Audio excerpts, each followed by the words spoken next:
Good evening, good morning, good afternoon, ladies and gentlemen, wherever it is you may be watching from, and welcome back to the JP Broadcasting channel here for the next round of the NicholsOilPros.com Triple Bypass Series for round number 6 of this season out at Charlotte Motor Speedway this evening. This round has been sponsored by John the Nodge Crutchley for the TBP All-Stars 120 this evening. I'm your commentator, Hamish Ronno, joined once again by Jim Cunningham alongside Jim.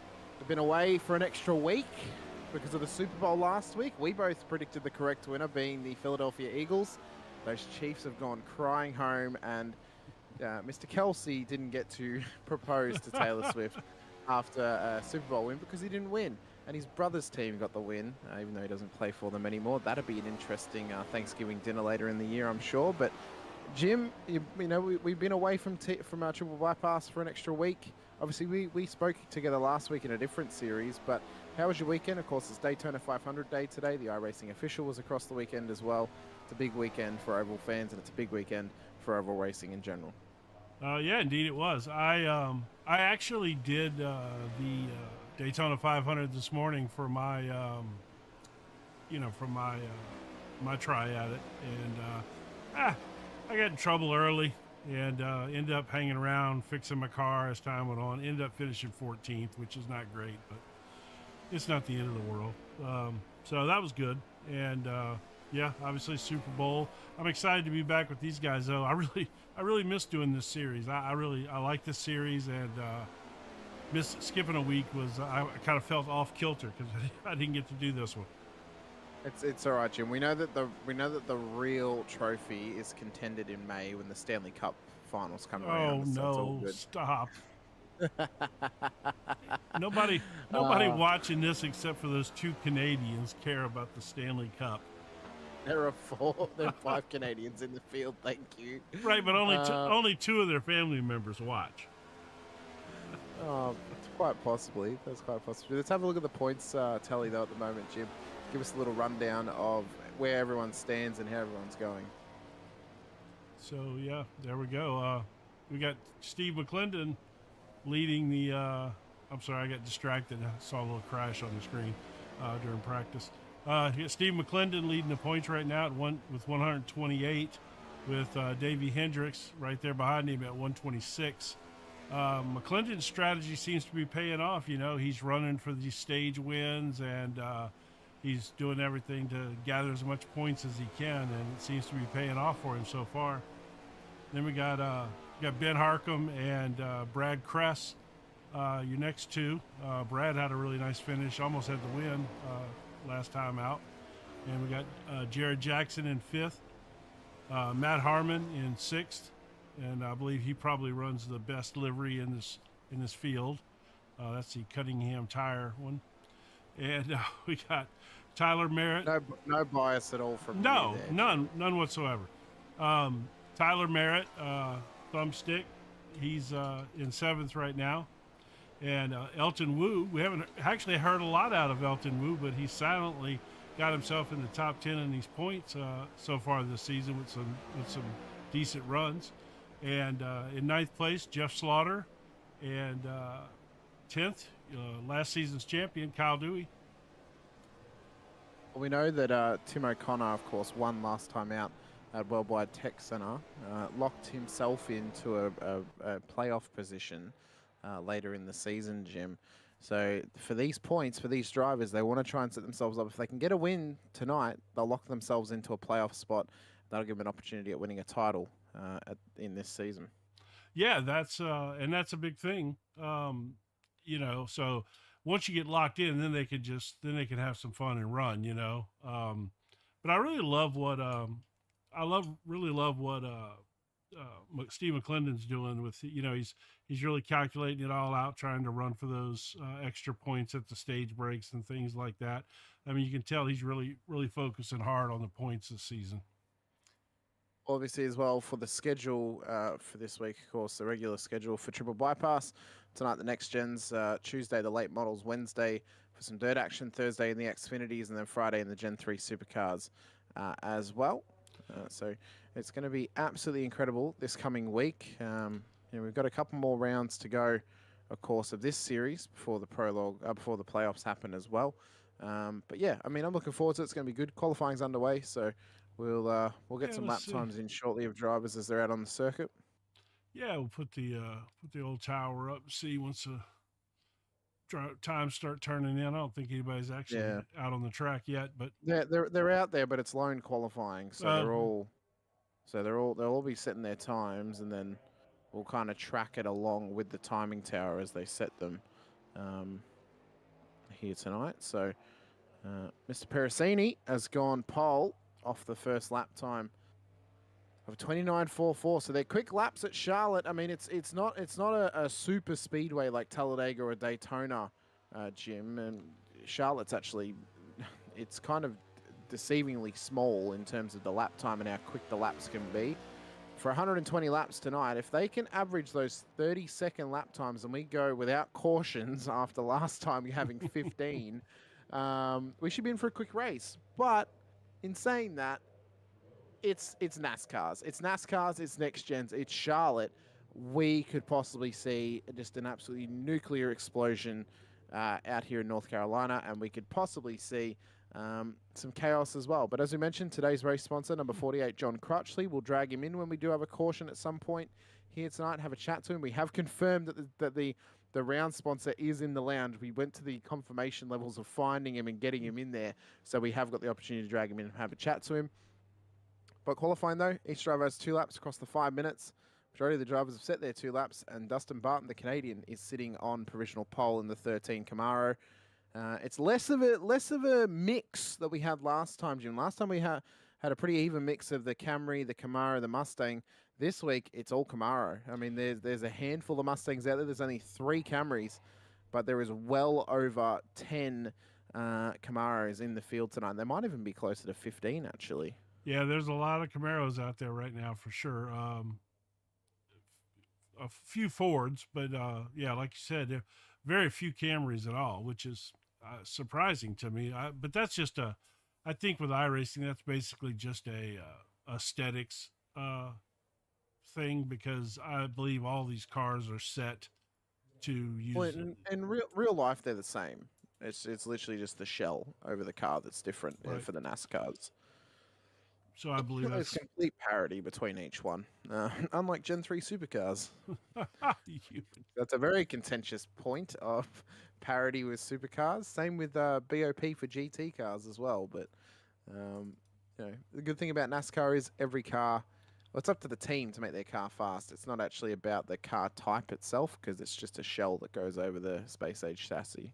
Well, you're speaking of that, my GT3 car got bopped this week by iRacing. Had been practicing for the 12-hour of Mount Panorama next week, of course, and over there in your neck of the woods. And yeah, they killed my car today or yesterday. Was that the Acura? Yes. Yep. Yeah. Bad. Not surprised at all, because that thing was OP as all hell. That thing was overpowered for the previous BOP. As we can see, I just noticed the Duffman pit sign for the number 77. Oh, I missed it. We know exactly who that's for. That's, of course, the Duffmobile. Yes. Out there of Sean Bradley. Who had a tough run last week, got caught up in some trouble as well. We know that Pericini got caught up in trouble last week as well, from some of the issues on track at Worldwide Tech Center. It was a very interesting track layout as well. Of course, one corner was wider than the other one was tighter, and you had to take 2 different approaches to each of them. But tonight, with Charlotte, both the corners, or all 3 of the corners technically, are all the same. You got the kind of main straight that's similar to Daytona and Talladega, and then you got the 2 sections of this tri-oval that are exactly the same in terms of their turn-in and their angles as well. But race is about to begin. This is our starting grid for this evening's race. Dustin Barton will start on the front row alongside Will Emmett on P1 and P2. Tyler Merritt, Jared Jackson for your top 4. Jason Benson, Rick Ellison on the third row with Jeff Slaughter, Matt Harmon for the top 8. Ryan Hyatt and Al Corey will make up the top 10. Matt Pericini and Mike Weeder will start on the 6th row with Sean Bradley and Kyle Dewey on the 7th row in behind them. John Crutchley and Morris Bogan will start for your top 16 with the Australian John Campbell in the field tonight, starting alongside Matthew Aloka, Colin Woods, Tyler Rulis for the top 20. Then Brad Kress, Riley Smith, Isaac Voss, Steve McClendon, and Dylan Brown at the back of the field. Dylan was struggling with some blinking issues in the practice session. I'm not sure if they are actually fielding their car tonight. But we've got the typical Charlotte start, starting on the edge of the track before they drive out for the warm-up lap here, Jim. Yeah, I'm not sure how I feel about that. I don't know. It just seems a little strange to me sometimes. But it's the Lamar style start. You know? It is, and that right there is probably the only reason that I don't gripe about it. I used to love the old Le Mans starts. I'm old enough to remember when they actually used to do that, and so yeah, that was a lot of fun back in the day. So one thing I found interesting is, like Matt Parasini put down that quick lap early on in qualifying, and he's typically really fast, and he's all the way down in 11th place. I wonder if something happened on his second lap that that maybe cost him a little bit or something, because it's unlike him to be down in 11th, especially after throwing out that original really good lap. Jim, that was some excellent camera work by you there. Thank you. You set that up very well. Thank you. Yeah, he's obviously either made a mistake or just hasn't been able to match the pace that he's previously had. For Barton and Emmett, they'll be on the front row, obviously. Merritt, for this rolling start, had a little blink just that I noticed. Yeah, he did. Hopefully he kept this nice and clean as well. Of course, we are the TBP All-Stars 120 tonight as well. That logo can be situated up in the top right-hand corner throughout the evening, throughout the processes as well. Of course, the JP Broadcasting logo will be up there too throughout the night as well. So be sure to keep an eye out for those. If you're new here as well, be sure to hit the like button and subscribe, the bell icon too, so you're notified whenever we go racing here. We've got many races to come this week. A multitude. We've already had, I think, 4. But this is our 4th broadcast of the day, Jim. It's my 2nd.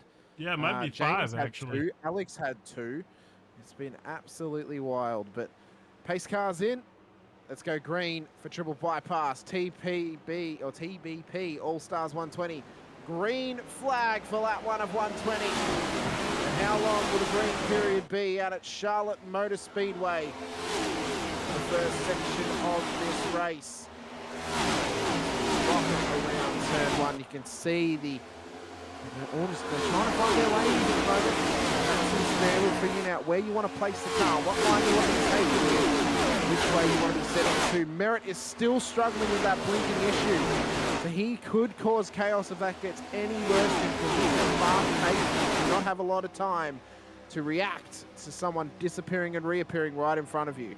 Yeah, that's but I tell you what, that happened to me today in the 500, and it cost me a lot of places because I let up because I didn't want to hit him, because you don't know where the guy's going to reappear. Yeah, that's a bad situation to be in if you're a driver behind somebody blinking like that, for sure.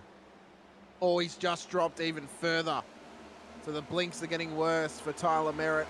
He may get told to come into the lane and fix up his internet issues if this begins to persist. But we've got a different car type in the top 3, a Chev, a Mustang, and a Camry. And Jared Jackson at the moment has got all sorts of pressure in behind this battle from Will Emmett and Rick Ellison as well. It's just been fastest sector after fastest sector getting set. And I think the problem now is, Jim, if Merritt does actually drop out, Barton's going to have a hell of a gap over Jackson, who would take P2, because that would turn out to 1.4 seconds nearly between Barton and Jackson, and that would almost be good enough to get away from the tow. He's blinking bad too. He just did it right there as he went out of camera. Yeah, I don't know. Usually I'm pretty sure that somebody will step in and tell him to put that thing in the pits until he gets that corrected. They usually won't won't allow that to happen too much in this series.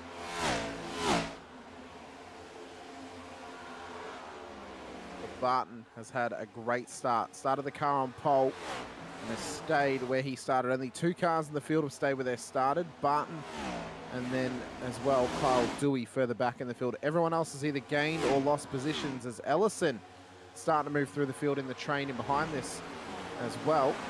But they're all swapping and changing. It's that's what it's going to be for the whole race, Jim. Swapping and changing positions, trying to keep it clean. It's a long way to go. I mean, we've got 115 laps left to run. It's undoubtedly a lot of laps to do, and you've just got to keep it clean for the whole way. Yeah, oh no, absolutely. And I was talking about Matt Parasini before and his qualifying lap and maybe what happened there. He's up 7 spots already, all the way up to 4th place now. So he's definitely moving up through the field. For Barton, he still leads, but Parasini is on the charge. He's up to P3 and up 8 positions at the moment. Yeah, he's going to try and catch Tyler Merritt and get past the Blinky Bill in P2 and then try and chase down Dustin Barton. It's the only thing we can call him, really. He is blinking more than islands at the moment, is Tyler Merritt. That's a good one. Yeah, he is. That's unfortunate, though, man. I'm telling you, it's so scary to race behind somebody like that, you know, because literally they could end your race and you had nothing to do, you know. I mean, it's just a bad situation all the way around. Hopefully he'll get that straightened out, or maybe, usually the problem is, though, once that kind of stuff starts happening, it usually doesn't just go away, unfortunately. And it's unfortunate, too, because we obviously don't want his race ended because of it. We don't want other drivers' races ended because of it, because they get caught up in an accident. Are we happy to see other people's races get taken out by an accident? Well, of course, because that means that we're having some absolutely chaotic racing and cautions are getting called. But we don't want it to happen because you can't see someone and then they reappear out of nowhere right in front of you or right beside you. So, there's undoubtedly going to be overlap for some cars tonight. You can see the Australian there of John Campbell just struggling to stay a line astern further back in the field. So he's now dropped back some positions. But Mike Weeder at the moment, he's got himself in a good position on the road and up inside of the top 10 as well. And actually, I think there might be somebody else. That was Rick Ellison, I think it was, actually, on the outside line, not John Campbell. He's further back in the field at the moment. But he's caught out at the moment is Rick on that outside line. But for Parasini, he's had a good run and he's keeping people in behind him. But yeah, Ellison at the moment, he's struggling on that outside line, Jim. He needs to try and get on the inside lane to tuck in ahead of your favorite driver, Matt Harmon. My favorite livery for sure. Actually, I do like Matt a lot, but it's certainly my favorite livery when he runs that Cunningham tire livery. Well, I can see how you could mistake that car for JC John Campbell, especially at a quick look. That green and white is a whole lot like what Campbell runs, obviously. Yeah, it looks like Ellison likes the high line here, and he may be struggling a little bit to find his line right now, but obviously he feels like his car is going to come in up there, Yeah, maybe he thinks he can just carry slightly more speed on the higher line, but he wants a pathway through Jared Jackson just ahead of him in the Camry. Could Ellison get the run? It's also dependent on if the driver ahead wants to give you the slipstream or if he wants to give the other driver the slipstream. And at the moment, Ellison's getting hung out to dry for the majority of this. Yeah, definitely. Well, he seems to have kind of slid down a little bit now, a little anyway. He's kind of he ran that middle line through there just now. Now he's back up high there. Apparently his car must like, you were talking about earlier about the track having equal corners. Here, I'm gonna swim back up here and take a look at. Oh my goodness, he's got a gap. So no, I was gonna pull the track map up real quick if I can figure out where that's at. I got it here. So the one thing about this track is 1 and 2 is a little wider per se than 3 and 4. 3 and 4. It's a different entry point, but the track's basically mirrored, isn't it? Well, the one thing about this track is that there's a little bump. It's right there. actually, right where that just happened. That couldn't have happened at a better time. There's a little hump in the track right there as you exit 4, and your car gets a little bit light, and it can throw you out there to the wall, which is exactly what I was about to say when it happened to Dustin there. So yeah, it's a weird corner. The exit off 4 can get strange, in especially different vehicles like the Xfinity car and the Cup car kind of sometimes have a problem with the exit off 4 there. Indy cars, when they race here, have a horrible time with with that turn. I want to see IndyCar at Talladega. I think that would be wild. Well, I mean, they race at Daytona, don't they? There's no point in why they couldn't race at Talladega if they don't. Yeah, do they race at Daytona? I think so. Oh, I'll do some research. I'll do some research. I'll get back to you on that. I did not know that they did. If they do, that would be a blast to watch for sure.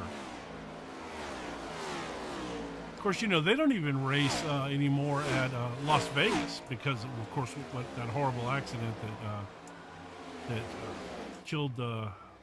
Can't remember his name. Apparently, they've never raced at Daytona. Yeah, once in the 60s on the oval, but that's about it. And they did it in the 2010s on the road course. Well, the road course now, but still, that'd be fun even when they get up on the bank. I would assume that they have not raced at Talladega. No, I wouldn't think so. No, they haven't. Interesting that they haven't raced there. You would think they would. I mean, it's a tri-oval, sure, but surely they have enough downforce to get cars on the road. Yeah, I think that they're probably more worried about what would happen if it went bad. You know, but they now have the halo for that.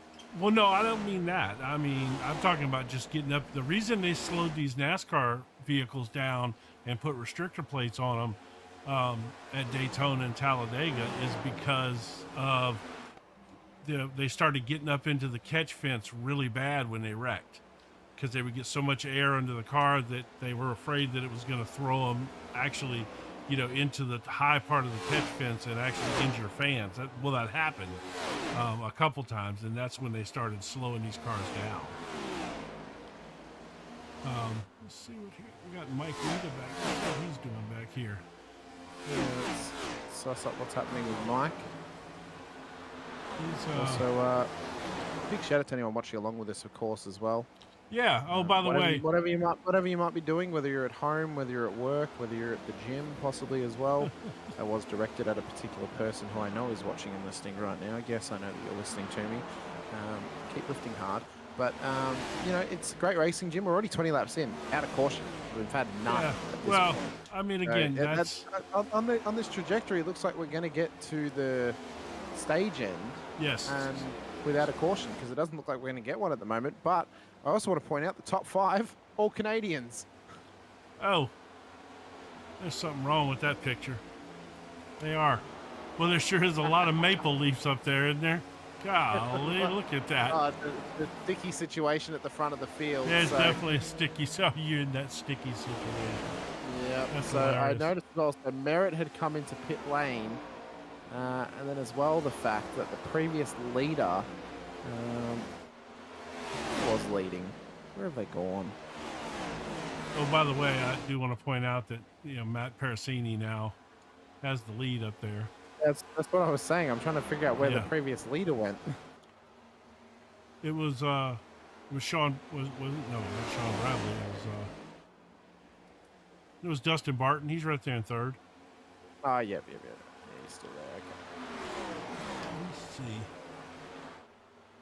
You know me and these replays, but I want to see if I can real quick go back and find possibly a pass for the lead.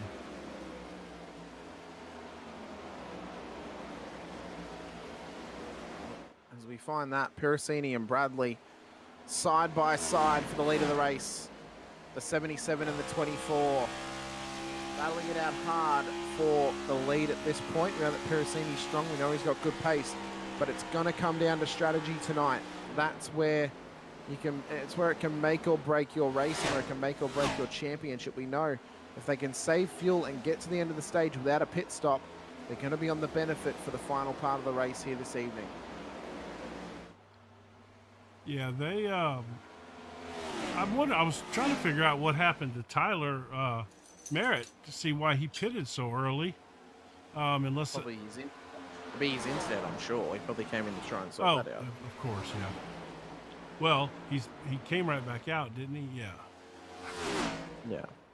Oh, Jeff Slaughter dropping positions. He's coming into pit lane, as is Dustin Barton. Yeah.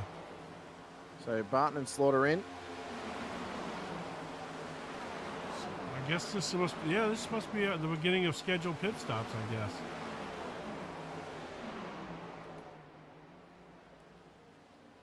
Interesting. So Very interesting. about 25 laps on a tank of fuel. Yeah, so for Pericini and Bradley, how much have they saved and how much further can they go? Unless this is just strategic for some of these drivers. Come in early, put some fuel in, and then get yourself heavy for the next portion of the race after the staging, which we assume is going to be coming around about that lap 40 mark. Somebody just wrecked coming into pit road.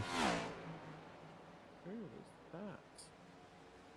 It hasn't said that anyone's wrecked coming in, unless it was Tyler Rulis.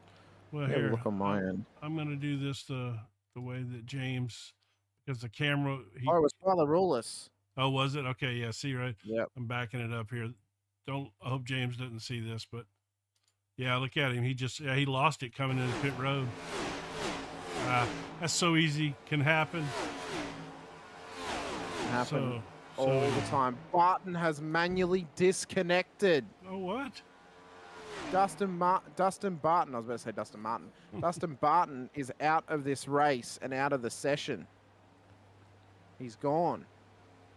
So the pole sitter is out. Wow. Wonder if that was a connection issue. Quite possibly. But it says manually disconnected, so it means that he's made the decision to leave. So either something's come up or something's happened to mean that he had to leave this race. Yeah. Usually, at some point in time, somebody usually will message me and tell me that kind of stuff is happening. So there's a heap of cars coming into pit road now. Matt Pericini and Mike Weeder, Rick Ellison, Colin Woods as well, Isaac Voss, all in pit lane. I'm just checking on Tyler Merritt here. I think he might have done a little happy wiggle onto his Ethernet cable, because that seems it might have fixed his issues. Or he's kicked somebody off of the internet as well, because he's not blinking at the moment. But right now, Sean Bradley, as we're in pit road, is leading this race. Matt Harmon and Ryan Hyatt are battling it out for P2. A heap of pit stops coming into play at the moment as Matt Harmon comes in the Cunningham Tyres machine. I know that makes you a bit giddy, Jim, hearing that name out on track. Shocking, yes. Absolutely shocking. I feel electrified at the moment. I should become an electrician. I'm that Speaking shocked. of electrified, you look at that paint job on his car. It almost looks. Oh, we got a caution. Is that the? We got our first caution. I would say that it is the end of the. No. This is a crash. Mike Weeda crashed. Yeah. Hold on. Let me see. But the yellow flag was called before his crash was classified. Okay. Oh yeah, that's a caution. That's a caution crash. Yeah. Just spun it right there. Cold That's the end tires. of the stage. Yeah, cold tires. Well, he just came out of the pits too. He did. Yeah, the stage break is at lap 45, so we've got just a little bit before that. Let me see right here. Yeah, that must have been what it was. Just that was an unfortunate little spin there for him. Back up here with the leaders. So I'm sure his tires are feeling like grease lightning at the moment. Just how greasy Bradley, they were. You know what? This has now hurt the front of the field because they didn't come in under green flag, so they're about to all lose these positions to the drivers that did come in under this spot. Yes, but several of those guys are a lap down that came in. The only guys they'll now get their lap back. Right. On these guys. The only one who should get lucky dog is probably Tyler Rulis. If he's still out there, he is. So he'll get it for sure because he's the front of the lapped cars, and plus Barton's out of the race, so he was never really going to be an option anyway. Correct. So Hyatt's going to come out in the lead, but he's going to come out in the lead behind the pack of cars that are stuck behind the pace car, and they're still going to be a lap ahead of them. Let's see what's going on now up here. See if we can sort this out. Unless they're going to give a wave by to the front car in the pack, which is Matt Harmon at the very front of the pack of lap cars. I believe. Let me check. No, it'd be Matt Piracini. So Piracini at the moment would get the go-ahead to get a lucky dog, and he'd actually roll back around and get onto the back of the train. Because technically these guys are not being passed by the leader, but they are a lap down, Jim. So that's then the question. Did they get the wave around, or does Tyler Rulis get it because he is behind the leaders? Well, that's a good question. I'm sitting here trying to figure it out myself.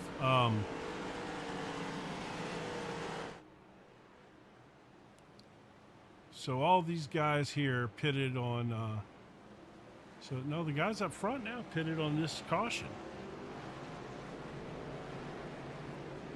But they're not behind. They're being shown as the leaders, but they're not, no, there they go. Okay, there it is. Now it's resetting. Piracini's gone past, so they're all getting reset past the pace car. Yeah. So that would then mean that Tyler Rulis would get a lucky dog rule out of this, and he would get let past. He should, yes, that's correct. Yeah. And it looks like we're going to have, well, I guess it's Kyle Dewey, or is it Ryan Hyatt here? They keep bouncing back and forth. I'm trying to figure out. Who's on the inside line? The 3. Well, so Ryan Hyatt would be the P1. Yeah. And so they've all been let past, and Rulis has gotten his lucky dog rule as well out of all that too. So they'll all now tuck up back in behind these guys. So actually going a bit longer and waiting for the caution has paid off for this front pack. But it's also dependent on how much fuel they've actually put into the car. Some drivers have taken 9 seconds, some drivers took 15. So I'd assume that some have taken tyres at this point, possibly. Yeah, I would think, or maybe not though. It just depends. Possibly not. Because you got the stage changeover coming up in what 6 laps time, possibly. No, 10 laps. That's 45. Okay, 10 laps. Okay. And so when we get to the stage changeover, we will chat. Pace cars in. When we get to stage changeover, we will chat to our round sponsor, John Crutchley, for the next guaranteed caution in this race. We're back under green flag conditions. Ryan Hyatt leads the pack towards turn 1, 2. The whole field scrambles once again. Still a long way to go before we see the checkers. Here, Jim, and in terms of triple bypass, it doesn't matter where you are. Carnage and chaos and strategy can get you to the front of the field. Absolutely. I'm just looking through the field here to see. So Piracini, who had got up into the lead there, and after everything shuffled with those pit stops, and he pitted on lap 29, I believe. Yeah, I believe he pitted a short stop as well, 7.8 seconds, so it wasn't very long for him. But he's back in 14th position, trying to work his way back up again. You got Sean Bradley and Ryan Hyatt up there. They benefited tremendously from waiting and pitting on lap 32 when that caution came out, as opposed to the guys who pitted under green. I think for Piracini right now, he was begging. He was saying, please, please, please, no caution. Leave me at the front with his pit stop strategy. And that's cost him at the moment, Chip. He's looking forward in this race. He has to now battle his way through once again. He's all the way back to P10 on the road. Biggest mover thus far, Steve McClendon, who was in contention last week. He's up 16 positions. Sean Bradley at the front, up 12 in the 77 Duff beer entry, which you can see on screen now. McClendon, just like we were talking pre-race, is the split is coming for the stage break is coming, and here comes McClendon trying to pick up those stage break points. Like I said, that's kind of been his strategy. The longest regular stop of the whole field, 26.6 seconds. So I think he has taken time. Oh, absolutely. So he's done that under the caution. Could be a smart strategy, could be a smart play at this point of the race. Well, early in the season, when I was doing these with Nichols earlier in the year, he told us after his first race win that was kind of going to be his strategy. Now that he had locked himself in, he was going to try to come up in the middle stages and pick those points up, and then take it from there and see how he finished the race, and that's what I was kind of talking about pre-race with him, about him. And here he comes. He's flying up. He's got tires. He's got fuel. A lot of these guys probably waited on tires, or at least several of them. And he's going to run on by them. That fresh rubber for Steve McClendon paying dividends at the moment. But how many drivers have changed tires in the stage changeover in only a couple of laps' time? We've had a couple of cars off track on the main straight, Jim. We've got to watch for a yellow flag here and a caution. They've kept it going. I'm just watching them on my screen. They look okay at the moment. Rick Ellison is one of them. It's ended up off the road, but they may not call the yellow. No, it looks seeing like as they're we are not. so close to the stage changeover. Oh!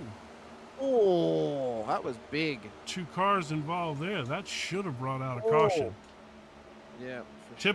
Typically in this league, if 2 cars get involved, they typically will throw a caution, even a manual caution. But I don't know that we have anybody in race control tonight. He just took a little shortcut He just drove across off the the grass. track. Yeah, he just pulled a little Dale Earnhardt Sr. there.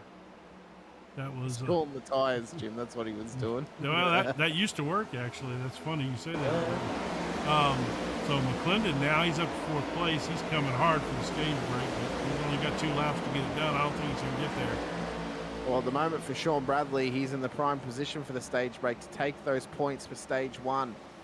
The pit lane entrances have closed at this point, Jim, because we're so close to stage ending. That's why the yellow would not have been thrown. If we weren't so close to the stage end, we probably would have had that caution. We've got 1 lap before stage closure, and Sean Bradley looks to take those points at the early portion of this race. The caution should fly right here when they cross the line, because it's usually in this the way they do it in this league, it should fly at lap when they cross the line for lap 45.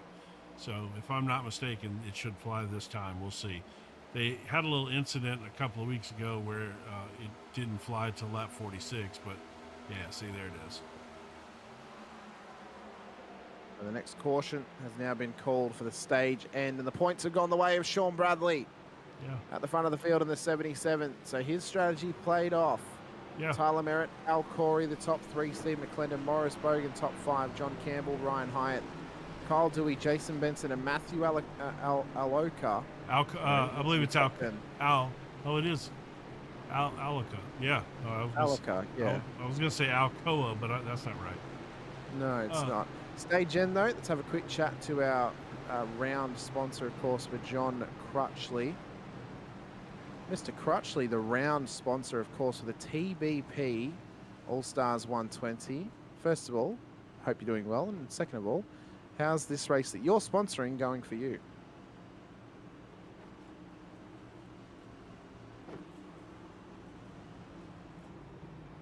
Are you with us, John?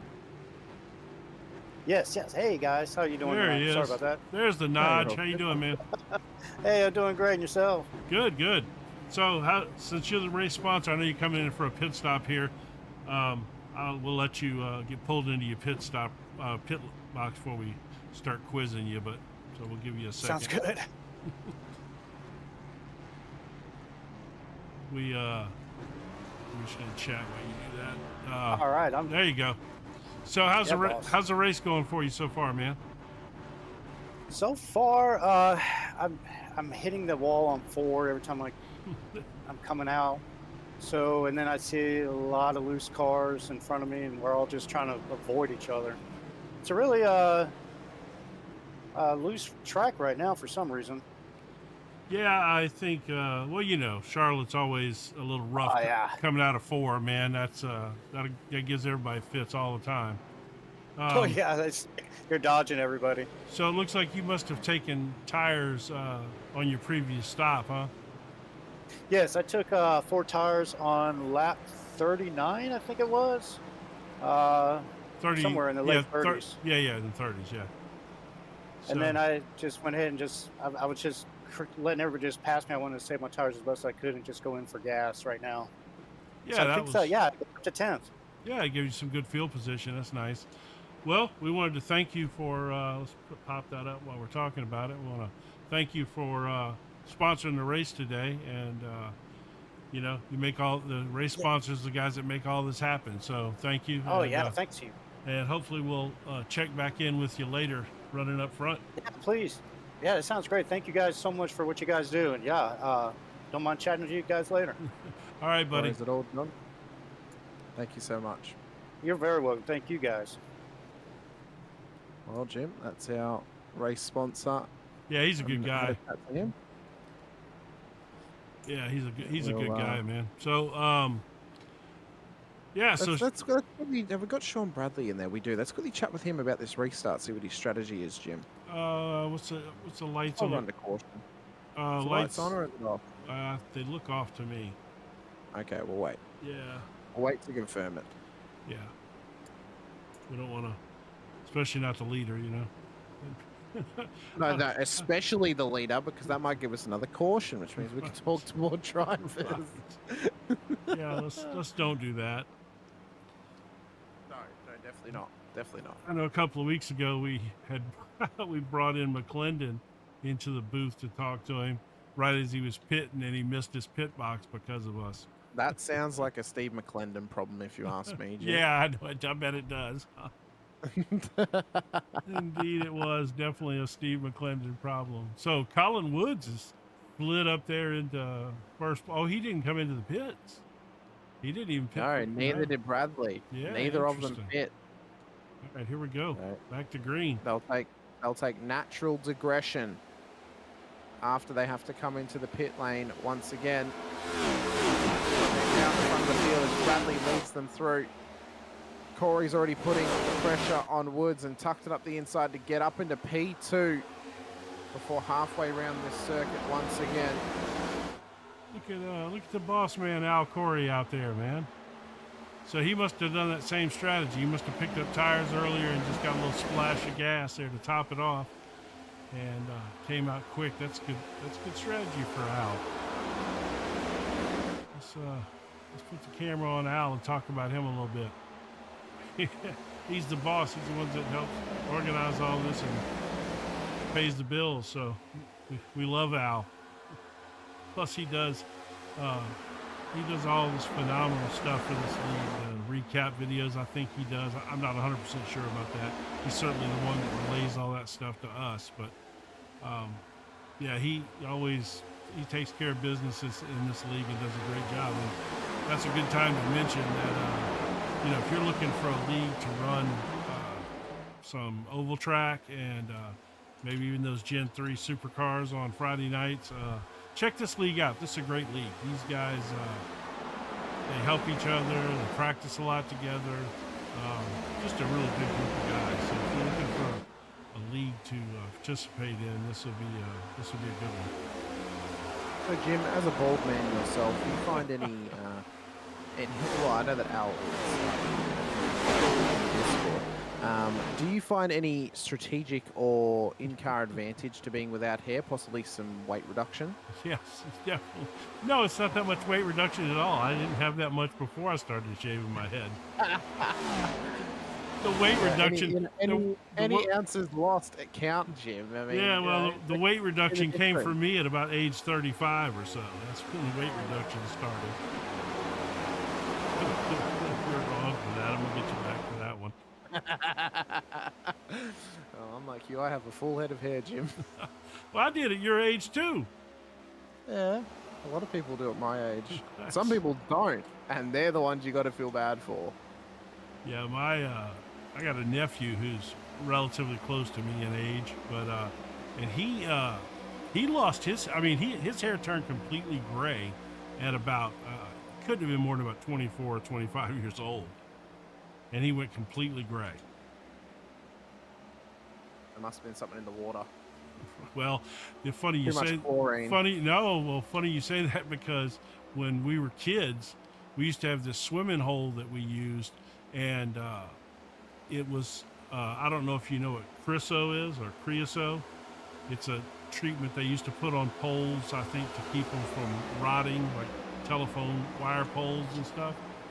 And this was behind this old creosote factory, and it turned out to be, at one time, it was labeled in the top 10 most hazardous waste sites in the United States, and we used to swim there as kids.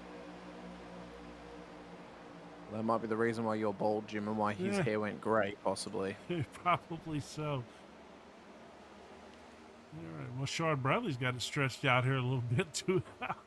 Almost a 2.5 caution. Uh-oh. Another caution, Jim, and unfortunately, it's the round sponsor, John Crutchley, who's had a moment, and I think Matt Harmon as well. So that was when the caution was called.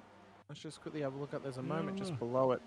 There's one just below the yellow flag call, Jim, of John Crutchley going off track. Oh, yeah, that was Harmon. Spun off the road, and then Crutchley appeared to have been at fault for that one. So Bradley, when we go back to live, will be at the front of the field still, but no, he's turned him. It looks as if. Yeah, let's go back and look at that from another angle. Oh no, he lost it on his own. Yeah, right. Yeah, looks like he did anyway. That wasn't even John's fault. He just had evasive action. So that was after the caution, though. What actually caused the caution to come out? I would say it was Harmon having the moment, possibly. Because sometimes it can be a little bit earlier on the incident report of when the yellow actually gets thrown. Okay, yeah, that's be off by a couple of seconds sometimes. I'll go back to live here real quick. Because I'm not seeing anything else that could have led to this. But let's have a quick chat to Sean Bradley, who leads the field behind the pace car at the moment. And wait a minute, he's coming in. Coming into pit lane. We're not going to talk to Sean Bradley. Then he's coming into pit lane. Who are we going to talk to? Let's talk to Al Corey, who now leads the way. Yeah, let's talk to Al. Has taken his second pit stop, so let's check out some of his strategy. Mr. Corey? Yeah, I'm here. Oh, very good. Very good. We thought we'd come have a quick chat to you since we're under pace car once again, and you are leading the field. You've finally taken that second stop in this race on the stage ending. But how's the strategy for you at the moment? Because you had a great restart, then made your way up towards the front, and then now that the top two have come in, you're back in the lead. It's a bit worrisome to see most of the field come in. I came in last, caution, took fuel, no tires, and I was thinking another 20 laps I'll be ready for tires. So I think I might be off sequence here with some guys. I'm not 100% sure, but yeah, I'm just trying to. What I'd like to do is I'd like to have a set of tires for a late restart. So I'm trying to figure out how to do that. Well, that's good strategy, actually, Al, and there's nothing wrong with being a little off kilter with some of the guys, because that can work out in your favor. There's obviously a lot of fast guys on the other strategy, so this is a good way to maybe slot yourself in there and see if it works out to your advantage a little later. Like you said, picking up that late set of tires could be really beneficial here at Charlotte. Yeah, if I get to use them, that's always the worry, is that you don't get, you end up finishing the race and you've got to set in the pits. But the other thing is track position. Like, I don't know what you guys can see from up on the booth, but I'm getting, like, when you're in traffic, it's really tight. It's really tight. So I'm not really thrilled about being mid-pack. Right. Yeah, no, yeah, I definitely can see that a lot of the guys are especially getting tight coming out of four, and a lot of guys are sliding up and catching that wall coming out of four. But it looks like the lights are off here on the pace car. We'll let you focus on this restart, especially since you're up front there. Thanks for chatting with us, buddy. We'll hopefully talk to you later in the race when the strategy pays off. Thanks, guys. Talk to you later. Oh, I wish we had another lap of that, because I wanted to ask him possibly the reason behind Mr. Barton leaving the session. No, it's okay. He may know. What to do because the portion's ending, so that's why I was kind of hoping we'd get another lap under safety car, but that's fine. But yeah, if we get another chance with another caution, we might drag him back in and just ask him some reasonings as to why Barton may have left the session and left the race, since they are co-founders of Triple Bypass. So yes, he might be in the know. So Nodge is one of them, and also Jason Benson is another guy we can pull in and ask questions like that too. Well, we might ask him then, since we haven't spoken to Jason, so we might wait until the next caution. But we are currently, including the stage end, we're at 3 cautions so far, Jim. Just to keep track. So Tyler Rulis is on wood for 3 cautions at the moment, for 3 yellow flags. So he better hope that they stay green for the next 60 laps. Speaking of green, pace car's in. Let's go green once again at Charlotte and scream through the night in North Carolina. Let's crank it up. Underway. We'll crank it up here.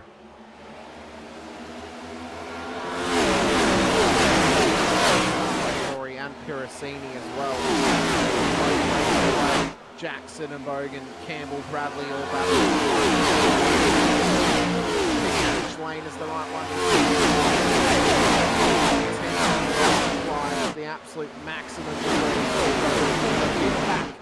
It's almost looking to go 3 wide through some of these corners. They are wanting positions and they're wanting them early, but it's intense in the midfield. This could be smart strategy from Corey Piracini to be at the front of the field and out of the danger zone of the mid-pack of this battle.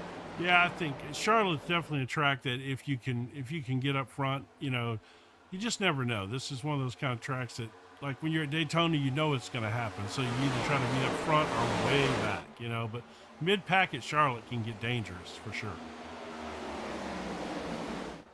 The driver's getting caught out from changing of lanes and the slipstream that can be applied by sitting inside the mid-pack as well. I've just seen Brad Kress now broken into the top 10. He finished on the podium last time out at Worldwide Tech Center Gym. Finished P2 in behind Tim O'Connor, who has obviously locked his place in the playoffs later this season. So Kress in the Bezos machine, we'll call it. He's looking to break his way forward. He's already up 11 positions in this race. Well, you remember he almost won that race. He did. He was very close. Yeah, he really, his strategy worked out well. And, you know, I always say the same thing about Brad Kress every time. You know, you don't see him a lot in the highlight film during the middle of the race or anything, but he just saves his stuff. He takes care of it. And he always seems to be somewhere around at the end. And he certainly was on that very difficult track in St. Louis at Gateway, the old Gateway. You know, he did an excellent job there. And who was it that races in this field on a gamepad? Oh, it's Tyler. Was it McClendon? No, it's Tyler Tyler. Rule. Tyler Merritt. Tyler Merritt. Yeah, Tyler Merritt. Extremely That's fast. Right. Extremely fast. 4.2 KI rating on a gamepad. That's ridiculous, isn't it? I dreamed of getting that sort of skill level. But Al Corey's starting to drop back further into the clutches of the midfield as he gets passed by drivers who've come into the pits under that caution. Well, but his strategy is still strong. It's okay to give up positions now, Jim. As long as you stay clean, the strategy could still go your way. Oh, absolutely. You know, you stay back there, find you a little spot where you can draft in there and keep up with those guys. And you're on older tires. And like I said, if it works out for him, he's going to be able to put those good tires on late in the race. And, you know, that'll be a really nice strategy for him. Oh, Jim, look at these production shots you are pulling out at the moment. Well done. I wanted to give you plaudits before you went back to live without me telling you. It was fantastic. I managed to figure that out all on my own. Well done, Jim. Everyone in the chat needs to give a round of applause to Jim. He is working so hard to learn production recently, and he is coming through, you know, chutes and ladders in terms of levels above. So it's fantastic, Jim. Great to see. Very, very proud of your efforts. Yeah, it's. I have to say, I sure thought this was going to be easier than it is. It's easier the more you do it, Jim. I will say that. Once you learn the systems, it becomes like second nature eventually. So you just got to give it time and give it practice. But Bradley and Piracini, well, the Maple battle is on at the front of the field for the lead of this race. 4 Canadians in the top 10. Only one of them is out. That's Dustin Barton at the back of the field. So he's out of this race as well. So we are 1 Canadian down, 4 still at the front. How many Canadian references do you have? Okay, so I got you one for you, Jim. We've got 2 Canadian battles happening at the moment. That's a double-double. We'll see who's going to have to be paying for the Hortons with the Loonies and Toonies between Piracini and Bradley at the front of the field, and either of them who can get forward. We'll see if either of them end up like the Canadians, the Senators, or the Leafs in terms of being very unsuccessful in trying to take a race win, or if they're going to possibly be like the Edmonton Oilers, who actually have got quite a few cups next to their name, and the most recent Canadian Cup as well. Let's see here. Oh, well, we know for you, Jim, and for Al Corey, head of lettuce is a struggle for you because you've got no hair. That's not a dig. That's just a reference. And how much flow they've got on track as well. Oh, these jokes right these jokes are a sticky situation for sure. Oh, a real sticky situation there, bud. Get the maple out. Yeah, well, you know. Pancakes. You're killing me. You're killing me, Smalls. Let's go on board here with old thumbstick and see what's happening. Man holds a smooth wheel for using a game controller. Yep, this is he is very. I wonder if he has one of those 3D printed attachments that you can put onto your controller. Those are that kind cool. of turn the thumbsticks into a wheel. Yeah, I don't know if he does or not. Those are cool. Maybe that's the secret to actually being able to use a gamepad. All right, now we have to ask him that at some point in time. Looks like he did get his internet issue figured out, though, whatever it was. Yeah. Probably had to kick. I don't know if he lives at home with his parents or not, but I was gonna say he probably has to kick mom and dad off the computer, or I know he's not a. Yeah. I know he's a relatively young man like you, but or his wife or his son or whatever, he had to kick somebody off. Jim, I don't feel young anymore. I'm getting old at this point. Me and my partner, we're nearly 30 at this point, so I'm starting to feel old. Nearly 30. It has dawned upon me that next year is 10 years since I graduated high school, and it makes me feel like where have those 10 years gone? Yeah. At this point. So I bet it does. Right. It does. I know. I'm 40 years out of high school. Well, see, there you go. But eventually I'll get over it and it'll be like, oh, high school was years ago. It's not even a factor, but Yeah, you start going to these high school reunions, and every time there's less and less people. And I don't even know if that's a thing here, Jim. If we have high school reunions or not, I don't know if that's really something that happens in Australia. Yeah, I've never really heard of it happening. My parents definitely never had invites to their high school reunions, so I don't know if it's even a thing, to be honest with you. Really? Look, let's go back here and see what's going on. Somebody we hadn't talked a lot about tonight is Colin Woods. He did work his way up there in the front for a little while. He was just passing Al, and so I thought I'd pop back, but he got by Al before I had a chance to get back and talk about him. And you see Steve McClendon there right behind Al in 11th place. That's, Steve. Oh, Rick Ellison. Oh, he's got it going again. I just saw that he had an off track, but he's kept going. I was keeping an eye on it in case we had the yellow called. But McClendon, he's sneaking his way forward. He's definitely playing the low and slow game here, Jim. He's definitely more of a, we'll call it a dry age smoked steak over Matt Piracini's flank steak that just gets seared in a pan and then cooked in butter until the end. For sure, he's a low and slow kind of strategist, where Matt uses his pace more or less to get to the front of the field. Well, Matt's definitely fast. Let's go back and take a look at Rick Ellison's off track there. Him and JC. The two green and white cars running together. Talking about confusing. Yeah, I know. The only way we can really tell them apart is that the Australian John Campbell has Krispy Kreme on his car. He does, and it's making me hungry, to be honest with you, Jim. I love. Have you ever had a Krispy Kreme donut? Yeah, the first Krispy Kreme actual, like, I don't want to call it a restaurant, but like the first Krispy Kreme place that opened here was in Victoria. It was not so far away from where I was living at the time, and it's one of those ones where you can walk in and see them make the donuts. Yeah, oh yeah. It's the only one, I believe, in Victoria that does that. I think everyone else just either goes to a supermarket like Costco or to a 7-Eleven. But no, I've had many a Krispy Kreme donut, Jim. The best Krispy Kreme donut is just original glaze. It is the best and the tried and true and exceptional. It is exceptional, and I'm a fan of the chocolate iced, which is basically an original glaze. Then they dip it in chocolate. Yeah, I love it. I do have a yearning. No matter how much we joke about Canadians, I do have a yearning in my life to go to Canada and actually go to Tim Hortons at 6 o'clock in the morning when they've got all their fresh donuts and just get as many different ones as I can. I really want to try like a honey dip, a cruller, everything, because their donuts look so good. So we've got a place here in Texas. They've got several locations, and they've been on the Food Network and everything because of some of their weird concoctions they have. It's called Voodoo Donuts. And, and they have these huge donuts, and they're all kinds of like specialty toppings and stuff. So, is that like the Voodoo Toad donuts? Is that what it is, or? Because I know there was a donut place which was like Voodoo Toad from Futurama was like their mascot. No.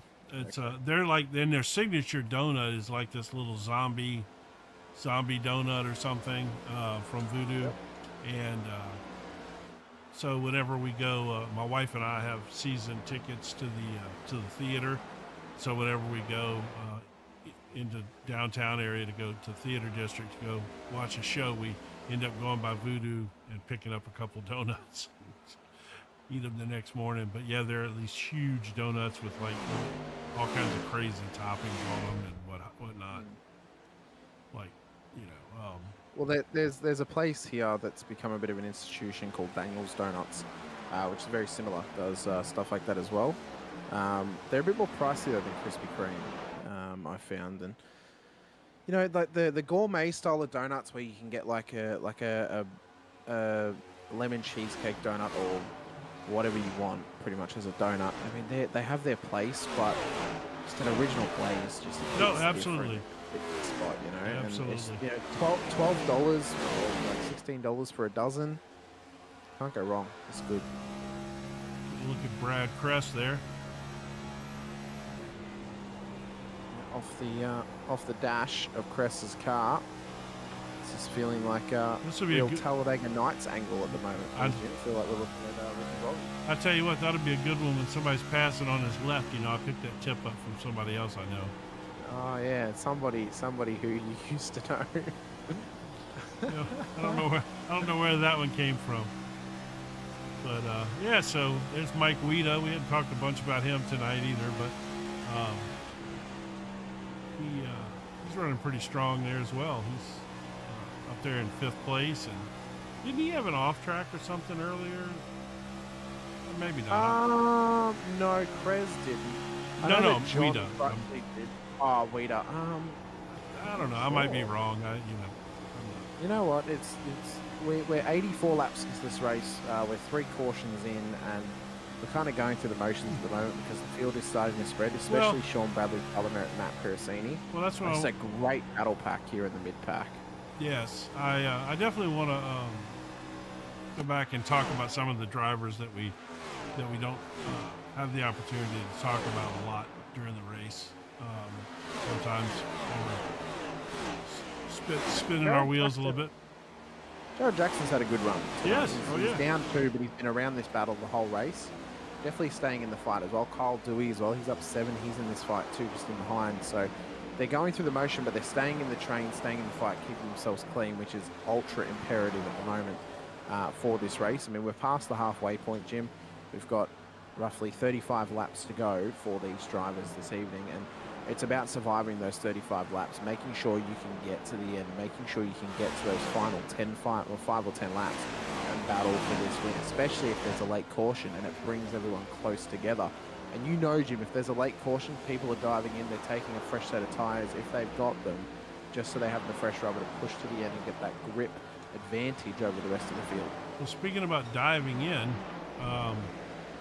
we should be close to seeing these guys that pitted on lap 56 start to have to run through their pit cycle here.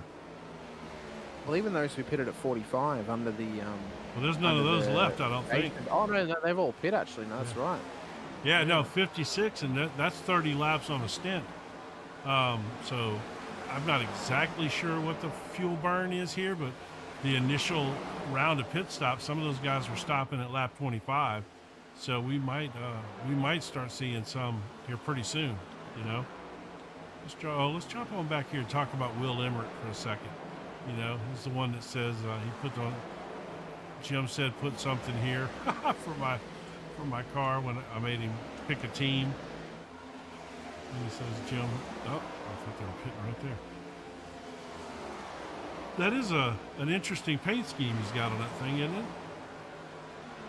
Yeah, it's very interesting, very Miami Vice-esque about it, isn't it? It is kind of, yeah. Yeah. I was trying to get in. I do appreciate the Miami Vice colorway. I'm very excited for Grand Theft Auto 6 coming out this year as well. That's going to be a lot of fun later this year in the spring for me, in the fall for the US. Yes. I'm pretty much going to give away probably a month of my life playing through that game. Definitely, I think I can get through the campaign in a week if I put time to it. But yeah, it's definitely going to be the talk of the town for a fair while. Jim, is Grand Theft Auto 6, and for Emirates at the moment in the well, we'll call it the I don't know. Yeah. Scarface machine, maybe the Miami Vice. I don't know. There's here that pit stop there from the yeah, Merritt, Piracini, Dewey, Yep. Alocca, and Smith, Campbell, Ellison. So they're all diving into pit road. Let's see. Put this up here and maybe get an idea. Let's turn these off here for now. Maybe we can get an idea how some of those pit stops are going to go for those guys while we look through the field. Looks like, yeah, here comes the leader coming in right now. Bradley, Krez, Weeder, Jackson, Woods, all in. Hyatt stays out on the road. He needs another pit stop as well in the 3 machine. But everyone has come in to this point aside from him. Piracini is just exiting pit road, Jim. So the leader, Sean Bradley, into his pit box, goes up. So he's taking tyres in the 77. So how well can Piracini run around to catch Ryan Hyatt, the race leader, or not Ryan Hyatt, it's Sean Bradley, the effective race leader, as he exits pit road now. He's exiting now, Jim. Piracini's coming around the final corner. So Bradley should still have the lead. Yeah. Oh, the 3 cars just had a crash into pit lane. Oh, no. Let's see.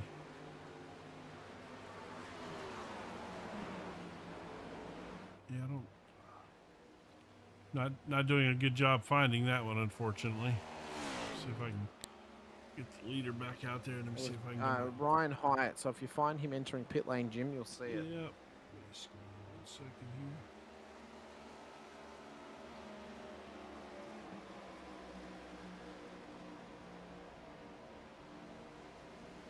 So pit stops underway for this field. If you're watching along with us this evening, ladies and gentlemen, be sure to hop into the chat. Let us know anyone you wish us to keep an eye on as Bradley and Piracini battle for the lead. Change of position as the 24 runs up the inside of the Duff Beer machine. So the Chevrolet and the Mustang battling it out at the front of the field. And we've got a race for the lead, Jim. Everyone has taken their pits. Everyone can make it home on this fuel. And we've got 27 laps to go till the checkered flag at Charlotte Motor Speedway. And, well, what more could you ask for, Jim? In a battle for the lead, Tyler Merritt's in there too. It's a 3-way dance to the checkered flag, and it could go anyone's way. But they've got to be careful and cautious to not have a mistake and ruin their run this evening. Yeah, and I think at this point, as we rattle off these laps here, you're going to get if we get a caution now, it's going to be who has those extra tires and who doesn't. That's as we talked about, with Al earlier. That's could be crucial here. A guy picking up a late set of tires with 15 laps to go or something like that. But of course, now everybody's got pretty fresh rubber at around lap 90, so I don't know that. Oh, Tyler Merritt wants to make it 3 wide. Oh my God, that was almost audacious, Jim. That. Ooh, your heart almost skips a beat from moves like that. I'll tell you what, that's a prime example of these guys that they drive around each other a lot. In an official race, that'd have been a wreck there. Yeah, for sure. Just these guys know that they can trust somebody and they don't freak out and do something stupid with their car. As these guys are working their way around a lap car there, I didn't see who that was. Looks like they're running. So I think it was Isaac Voss. Running in the 4 car. Yeah. So I'm just on my end, Jim. I'm just sitting on board with Piracini at the moment, and the intensity, you can feel it inside the car. The pressure that is being applied for Piracini on the back of Bradley, the pressure that he's feeling from Merritt chasing him down in behind, this is as intense as it gets. And I mean, we saw the outside car shots, but right now it is full focus for Piracini, and he's waiting for his opportunity to break away and get past Bradley into the lead of this race. He is, but like you said, he's got Tyler Merritt and, Tyler Merritt's breathing down his neck back there. And there's a little gap behind those three. It's really interesting that it's spread out like it has. Paisley in the chat wants us to go to Smith. Which Smith? Oh, Riley Smith. Well, Riley Smith is a lap down at the moment. Yeah, we have not talked about Riley Smith. Running on his lonesome at this stage. If we get a chance later, we'll pop in before the race is over with Riley and see what he's doing back there. Right now, this battle for the front up here is heating up for sure. Well, in fact, the leaders are actually catching Riley Smith, so we could put them on screen for a moment once they do actually catch him. But they are approaching as Bradley and Piracini continue their battle at the front of the field. In fact, they've actually already passed him. They've got him behind them at the moment. So let's see where he's at. We'll pop in. There he is. Oh yeah, nice. So Riley Smith, he's couple out of there. laps down on the leaders. Out there doing his thing. I don't know if he had some trouble that got him a lap down or just, Charlotte in general. Yeah, it can happen. Could be sure. Charlotte in general. Yeah, Very well right. could. But that front pack started to break away now from Tyler Merritt. Piracini and Bradley sticking together like glue. You know, if there's a caution, the pressure's going to be maximum, Jim. Holfield's going to be behind them. They're all going to have the slipstream. And the further back in that top sort of 5 or 6 cars, you're going to start to get that double slipstream from the lanes. And that's when the leaders are going to be under real pressure. That's when it's going to be maximum, because they're going to be at the highest risk of losing those positions with those cars in behind, getting that slipstream off of a multitude of cars in front of them. Yeah, if we get a caution here, somebody back there in about 4th, 5th, 6th place, something like that, 8th, they're going to take tires and they're going to try to make a run on this thing. Because I'm sure there's several guys out there that are still holding onto a set of tires. Speaking of that, we know that was Al Corey's strategy, possibly. He's sitting back there in 11th right now. And obviously he's going to jump in there if we get a caution. But the way the field... Very well made. It's going to depend, though, how much spread the field has and if you have time to come in, take tires and not give up too much. Yeah, I think that, if you got more than 10 laps to go, new tires will pass a lot of people.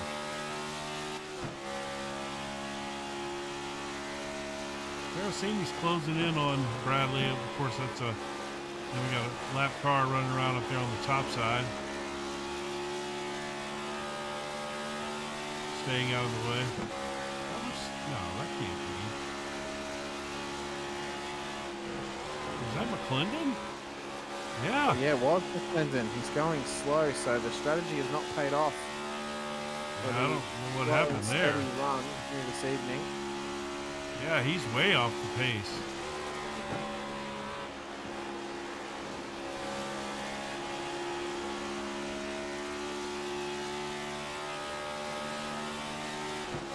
And Tyler Merritt's, he's kind of drifted back a little. In limbo, isn't he? Yeah. He started to catch back up to them thanks to some of that traffic, but realistically, these are the 3 guys that are in this battle now. You know, we'll have 15 to go. Jackson's about 10 seconds back. Feels like a lifetime. Right. Smith is Paisley's dad, so there we go. Smith is Paisley's dad. So glad nice. Chubb put that on track. So I normally get to commentate my dad's races when he races, Jim. So I don't normally have to ask people to look at him. I decide not to because I know what can happen. Yeah, don't jinx your dad. That's bad news. No, I don't need to jinx him. It just happens, Jim. You don't need me to tell you the story about Long Beach and the safety car train when he killed about 3 cars in the back of it. No. Yeah, no, it sounds bad. Let's go back here. So who else have we not talked about? Well, we hadn't talked about Jason Benson tonight in that 42. No, he's had a pretty solid run. But just unfortunately outside of the 10 now, after strategy hasn't gone his way. He does a lot of the adminning and answering questions during the race for drivers and things like that. A lot of times I think his focus is only, somewhat half on the race and half on adminning the race, stuff like that. Yeah. But I noticed he just clicked the wall then off the exit. I just noticed that. So that's he's struggling possibly. Well, that's everybody, man. Coming off 4 right there will get you. It'll eat you up. That is such a tough turn. He's got that looks like the Stay Puft Marshmallow Man on his car. You know what's from Ghostbusters? You remember the Stay Puft Marshmallow Man? Yes, I do. I do remember the Stay Puft Marshmallow Man. There he is. Little Stay Puft right there. Yeah, so Jason Benson does a lot of the adminning for this league. So that's he does a lot of work for him. I know that. I know Crutchley as well. Since we're right here, we'll pop in on Crutchley. Of course, he's our driver sponsor for this race. And those guys, is that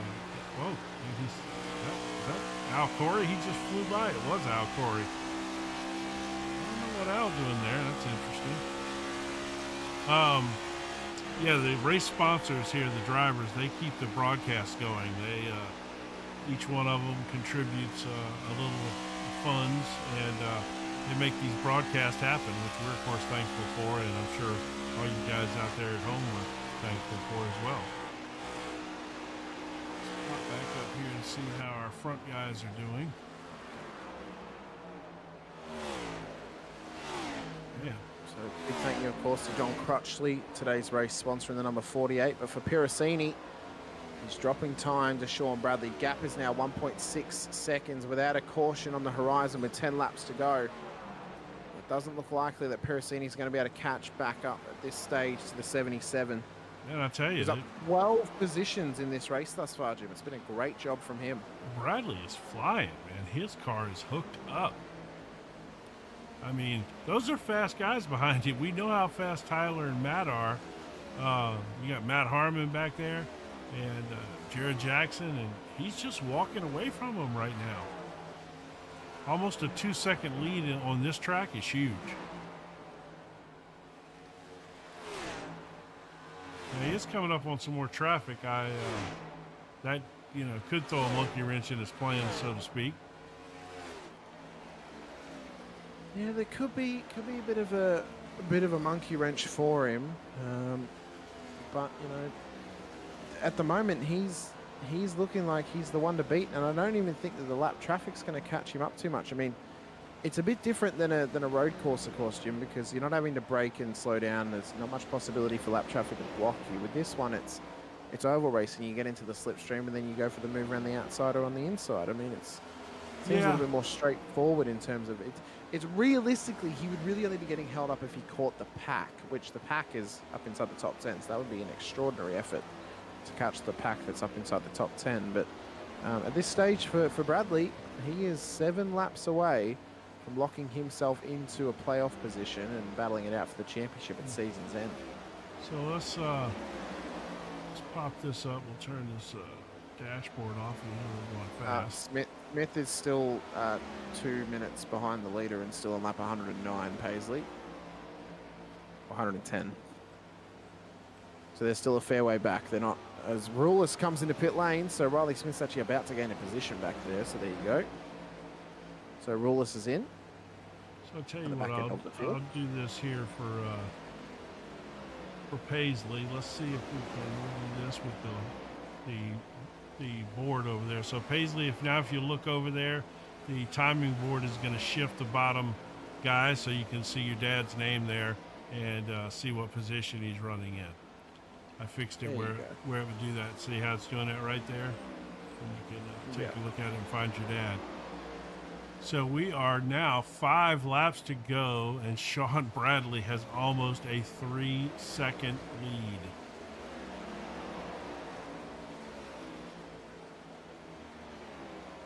Three seconds at the front of the field for Sean Bradley.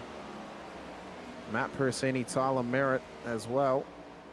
They're battling further back for P2, but 5 laps to go. It'll be 4 to go when he crosses the line. And Bradley is 4 laps away from catching the checkered and locking in that playoff position for the 77 Duff Beer Mustang. Yeah, he has had a phenomenal run here tonight. And Tyler Merritt seems to be wider shot See the distances between these guys. They're all spread out so much up here in the front now, which is so rare for this series. Usually they're running, right on top of each other. But not having a late caution sure has spread them out a little bit. Jason Benson must have went and got him some tires. He's hooked up and running right now. Look at him. And I think Bradley's probably just cruising at this point. Yeah. He knows he's pretty much 2 laps away from a win. He's got plenty of gap back to Piracini. Look at Al Corey there. Al Corey's sneaking in for a little.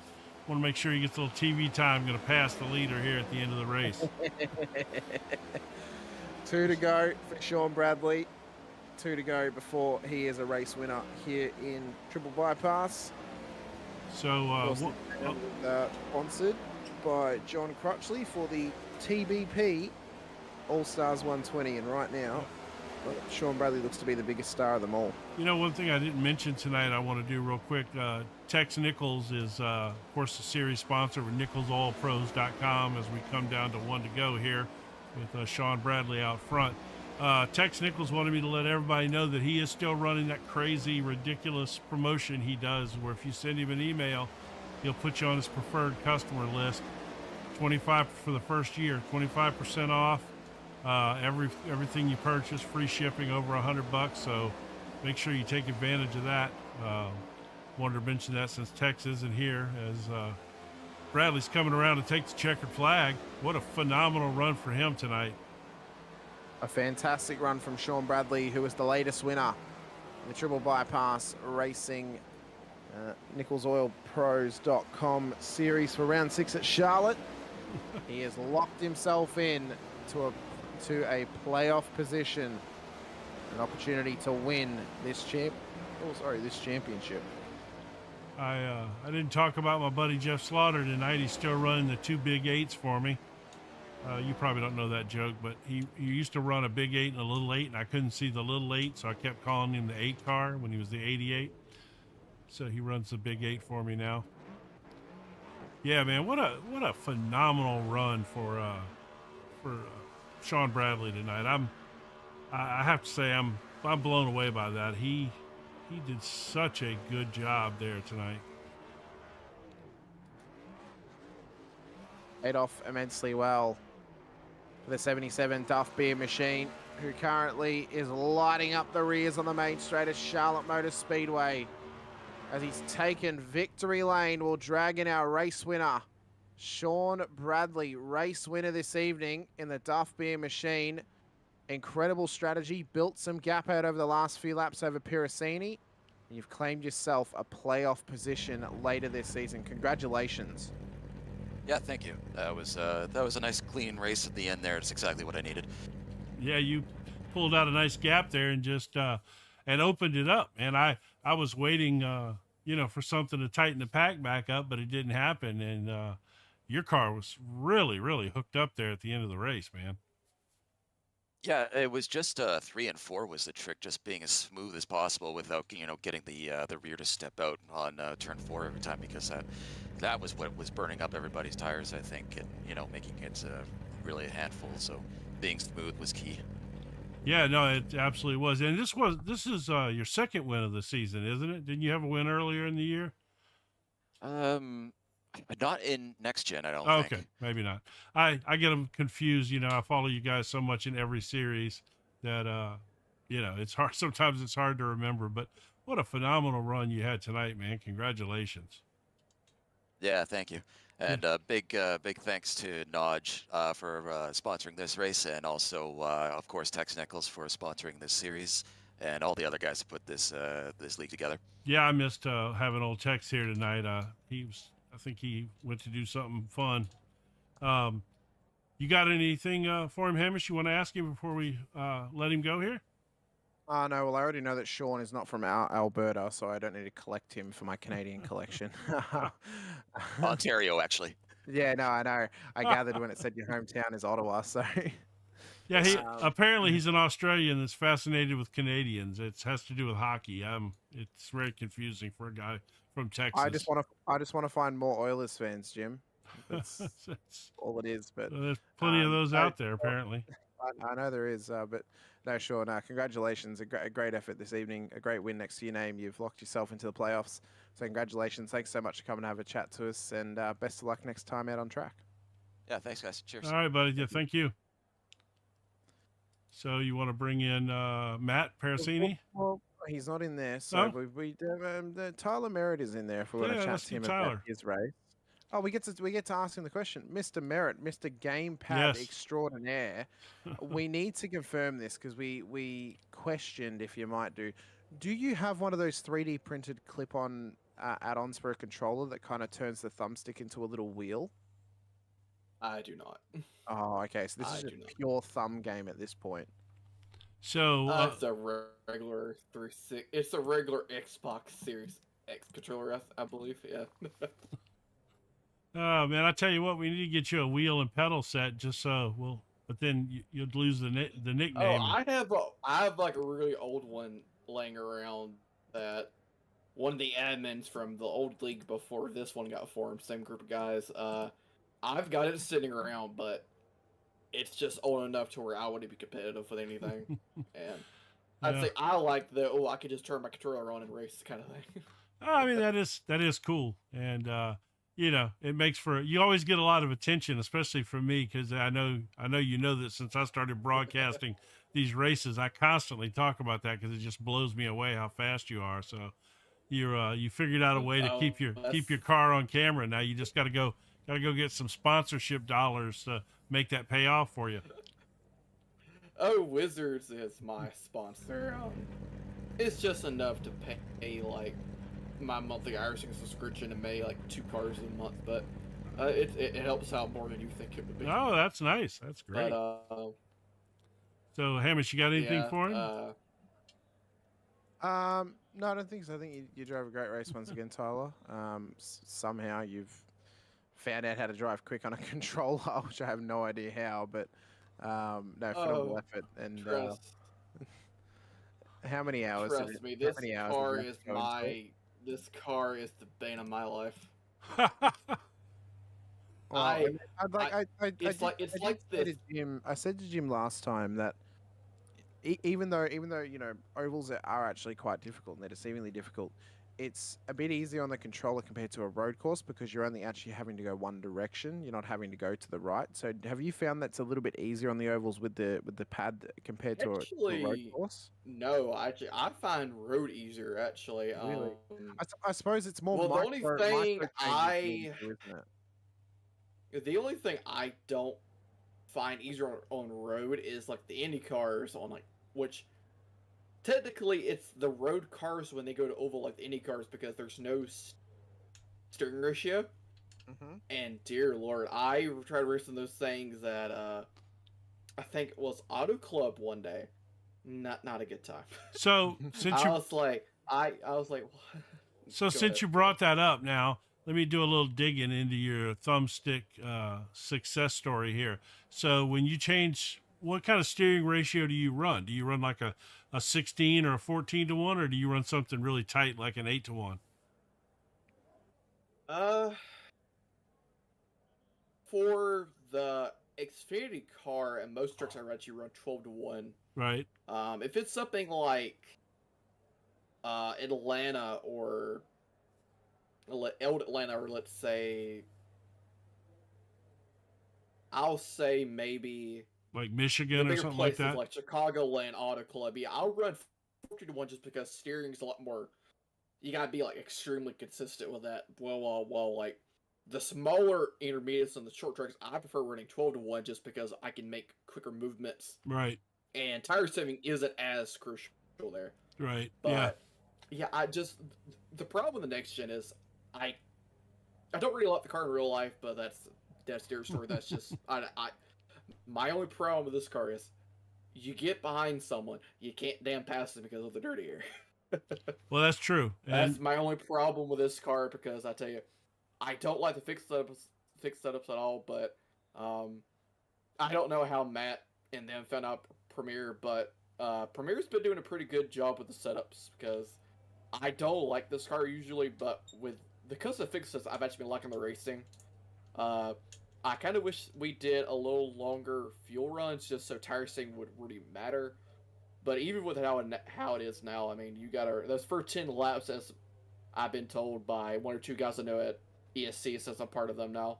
Uh, they told me those first 10 laps in a run are crucial. You warm your tires up too much, those first 10 laps, your whole run, you may as well go and throw it away pretty much. That's true. I follow, of course, I follow the ARCA farmer. Oh, Yeah, yeah, Justin. Yeah, Justin, yeah. Justin Yee, yeah.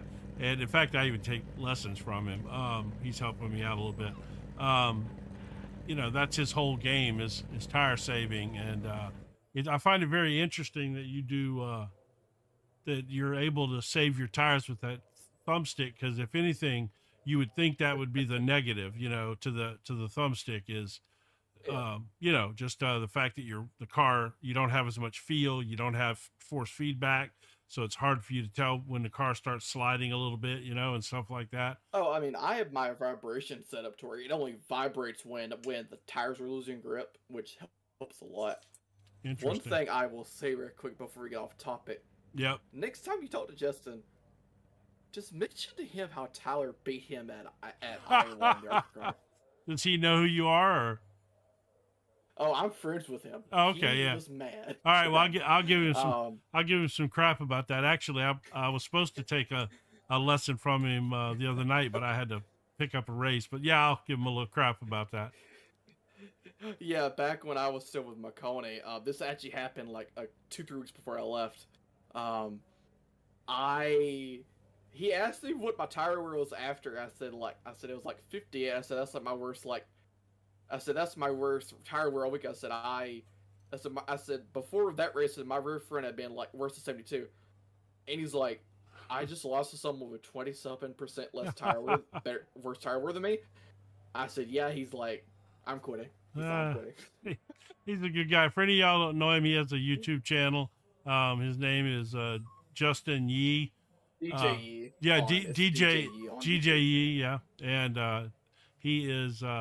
He's phenomenal. His driving instruction stuff about saving tires is incredible. He fully understands it, and he can definitely it can definitely help your oval track racing, because a lot of these things are all about tire saving, and he definitely has that. All right, Tyler, we probably took up more time than we should have there. You and I got sidetracked on Justin, but anybody you want to shout out to before you go?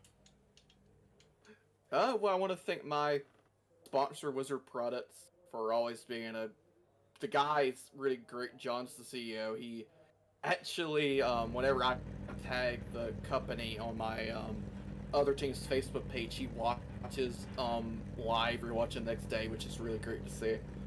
And I also want to thank the guys over at Elliott Salary Sports.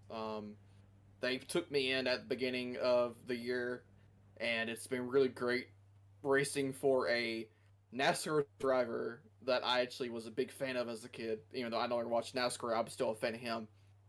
And specifically, I want to thank over there Jared, Chris, and I want to thank James Mullins for actually trying to help me out with this car, and specifically this car actually, because I've been needing help with it, because I cannot for the life of me figure out how to save tires in this car when I'm trying to battle someone, and they've been helping me with that.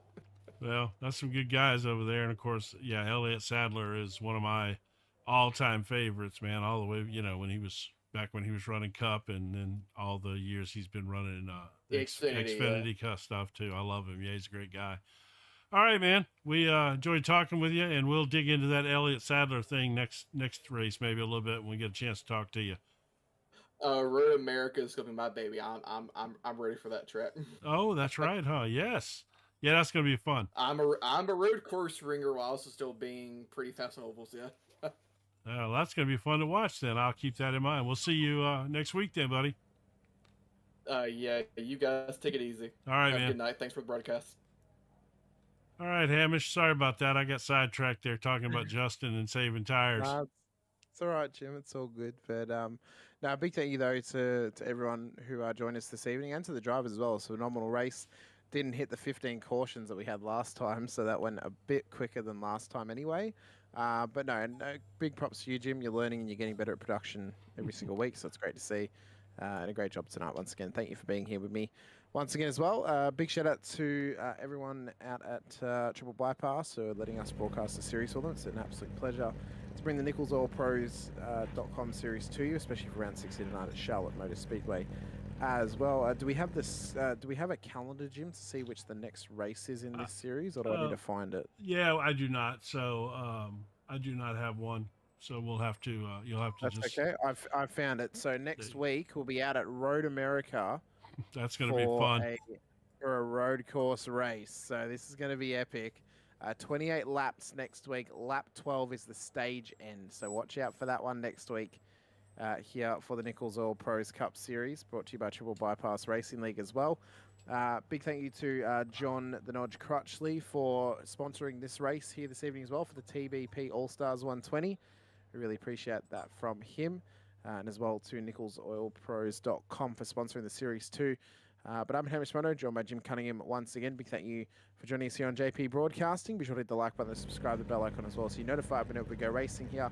Got a heap of broadcasts happening for you throughout the week, throughout the months, throughout the year of 2025. You guys do not want to miss any of it from any of our producers and commentators here on JP Broadcasting. But until next time, we appreciate you being here with us. Appreciate you joining us once again. But until then, stay safe, drive hard, and as always, bye for now.